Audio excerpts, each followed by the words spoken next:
Sir जी, मेरा नाम सपना कुमारी है। सपना जी, ये जो बजट आ रहा है आपको क्या लगता है कि बजट कैसा होना चाहिए, क्या क्या चीज़ें सस्ती होनी चाहिए? सर जी, हम तो चाहते हैं कि राशन का सामान जो भी है थोड़ा बहुत, जैसे आटा हो गया, दालें होगी, ज़्यादातर तेल हो गया, महंगाई बढ़ रही है, ये सब चीज़ें सस्ती होनी चाहिए। दिन प्रतिदिन महंगाई हो रही है, बड़ा मुश्किल सा काम हो रहा है और इतनी कमाइयाँ भी नहीं रही है।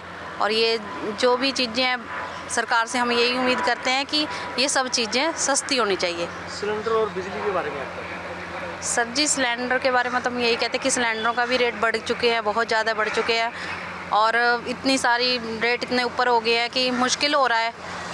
इसलिए हम कह सरकार से यही अर्ज है कि ये चीज़ें भी सस्ती होनी चाहिए, बिजली भी थोड़ी सस्ती होनी चाहिए। आपको क्या लगता है कि इस बार मोदी सरकार कुछ सस्ता करेगी? सर जी, उम्मीद तो हमें यही है कि सस्ती होनी चाहिए। आगे सरकार का हम क्या बोल सकते हैं, हम सरकार से ये अरदास कर सकते हैं कि सारी चीज़ें सस्ती हो और गरीब बंदों की तरफ ध्यान दे। मेरा नाम है डॉक्टर नितिका। डॉक्टर साहब, जो बजट आने वाला है आपको क्या लगता है कि पब्लिक के लिए क्या क्या चीज़ें सस्ती होनी चाहिए, आप कैसे देखिए इसको? बेसिकली पब्लिक के जो हमारी डेली नीड्स की जो हमारी आइटम्स हैं, किचन आइटम्स होती हैं, जो वो बेसिकली हमारी सस्ती होनी चाहिए। उनके ऊपर जो वैट जो एक्स्ट्रा लगता है वो बेसिकली बहुत ज़्यादा है, क्योंकि जो एक मज़दूर आदमी है उसके लिए ये चीज़ें ख़रीदना बहुत मुश्किल हो गया आज के दिन में। अगर आप देखो तो ऑयल का प्राइस ही आप 200 के अराउंड गया हुआ है ना, जो कि एक नॉर्मल बंदे के लेने के लिए बहुत ज़्यादा मुश्किल हो जाता है। और जीएसटी वगैरह इतनी ज़्यादा चीज़ों के ऊपर है। आप सुबह मार्केट में सुबह आप आओ या घर से निकलो, एक एक चीज़ के ऊपर आपको अपना टैक्स देना पड़ रहा है। इतना ज़्यादा चीज़ों की इतनी महंगाई कर दी है, जो चीज़ पहले 1000 की होती है 2 to 3,000 रेट बढ़ चुके हैं, टैक्सेस इतने लग चुके हैं उसके ऊपर, है ना।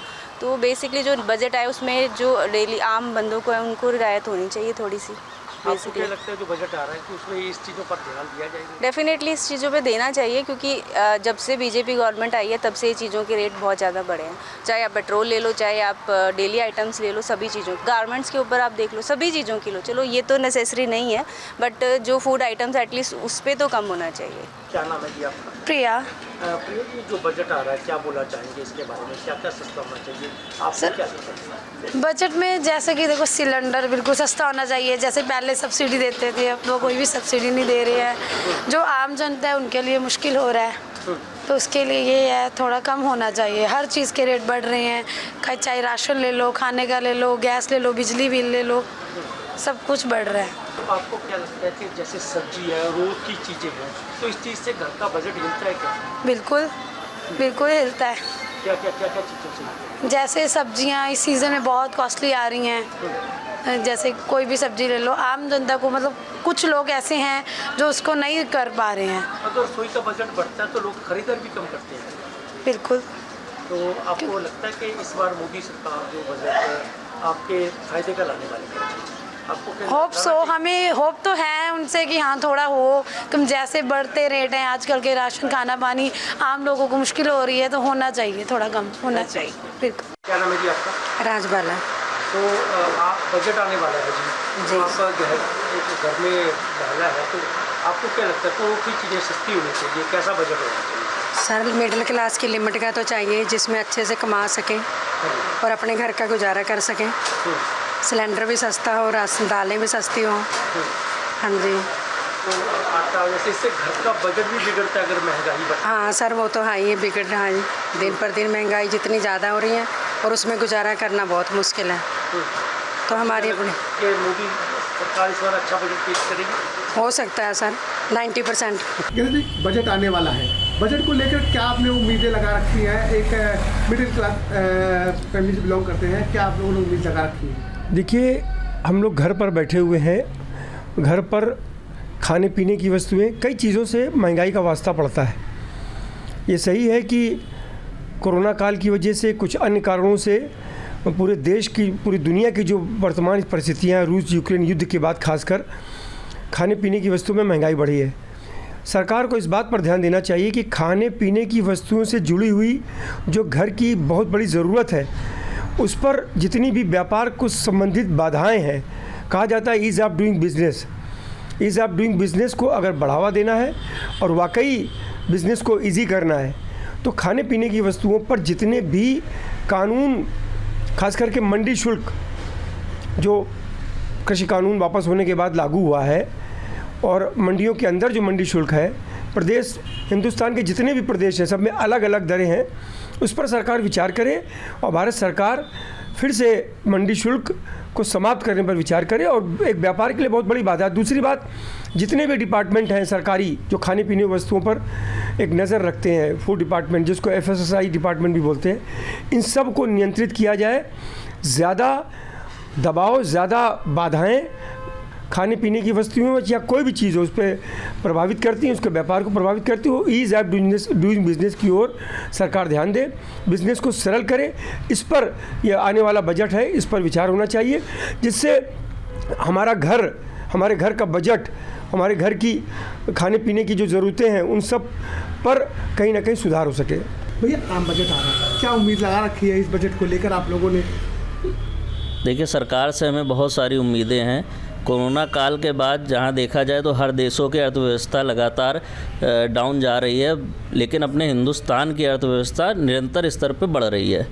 तो हमारी सरकार से यही आग्रह है कि जहां पर पिछले तिमाही में 1,60,000 करोड़ GST संग्रह हुआ है, कलेक्शन हुआ है, तो कुछ छूट आम जनता को मिलनी चाहिए, क्योंकि आम जनता जो भी प्रोडक्ट इस्तेमाल कर रही है उसमें 18% या 28% GST का भार पड़ता है।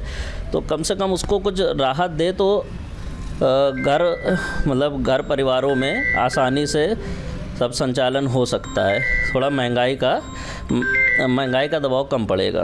भैया आम बजट आ रहा है, आप भी एक मिडिल क्लास है, आपको क्या उम्मीद है इस बजट से? क्या चाहते हैं सरकार ऐसा क्या करे जिससे आप लोगों को कुछ राहत मिले? माननीय प्रधानमंत्री जी विश्व की तीसरी अर्थव्यवस्था भारत को ले जाने का काम कर रहे हैं, और उम्मीद है कि मध्यम वर्गीय लोगों को जो 30 लाख के नीचे मकान लेते हैं या फ्लैट लेते हैं, कम से कम ब्याज कम कर दें। जो बीच में जो ब्याज दर बढ़ी है उसे कम से कम कर दें, और छूट टैक्स में थोड़ा छूट और बढ़ा दी जाए।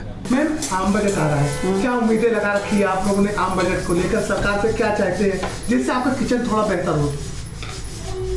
देखिए, सरकार से फर्स्ट ऑफ ऑल तो हम ये चाहते हैं कि जो सरकारें हैं ये या प्रीवियस जो गवर्नमेंट्स रही है, उन्होंने एक काम किया है कि बच्चों के मुंह से दूध छीन लिया है।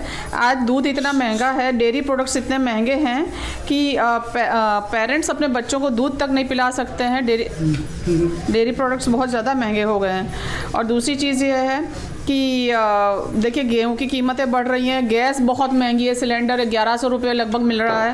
तो हम ये चाहते हैं कि सरकार गृहिणियों पे ध्यान दे, क्योंकि देखिए किचन का बजट बिगड़ता है तो पूरे घर का बजट बिगड़ता है। तो वो सारी चीज़ों पे आपको कटौती करके किसी तरह से किचन के खर्चे तो पूरे करने ही होते हैं। तो हम सरकार से ये चाहते हैं कि महंगाई कम करे। गरीबों को आप राशन दे रहे हो, बहुत सारे स्कीम्स दे रहे हो, वो ठीक है, लेकिन हम जैसे मध्यम वर्ग के लिए भी सरकार कुछ सोचे। जो टैक्स पे ही है और हमारे टैक्स पे ही पूरा देश चलता है और सरकारें चलती हैं, तो हम ये चाहते हैं कि आप हमारे पर भी कुछ ध्यान दीजिए, क्योंकि हम भी मेहनत से कमाते हैं और उसके बाद हम अपनी दो टाइम की रोजी रोटी। और सबसे बड़ा एजुकेशन, बच्चों का एजुकेशन बहुत महंगा है, उसके लिए सरकार को पहल करनी होगी कि प्राइवेट स्कूल्स पर कुछ हद तक अंकुश लगाया जाए। और दिल्ली जैसे सिटीज़ में तो लाख 1.5 लाख 2 लाख रुपए डोनेशन दिए बिना बच्चों का नर्सरी में एडमिशन नहीं होता है। तो देखिए, कानपुर जैसा हमारा जो सिटी है, यहाँ पे जॉब्स नहीं हैं, तो पूरे यूपी से बच्चे बॉम्बे, पुणे, बेंगलोर या दिल्ली जैसे शहरों में शिफ्ट होते हैं। वहाँ वो रेंटल हाउस लेते हैं। उसके बाद उनका अगर बेबी हुआ तो बेबी के लिए उनके एडमिशन में इतना हाई वो पढ़ते हैं कि माँ बाप की उनको हेल्प लेनी पड़ती है, फाइनेंशियल हेल्प, कि हमारे बच्चे का एडमिशन करना है तो कुछ हेल्प करिए।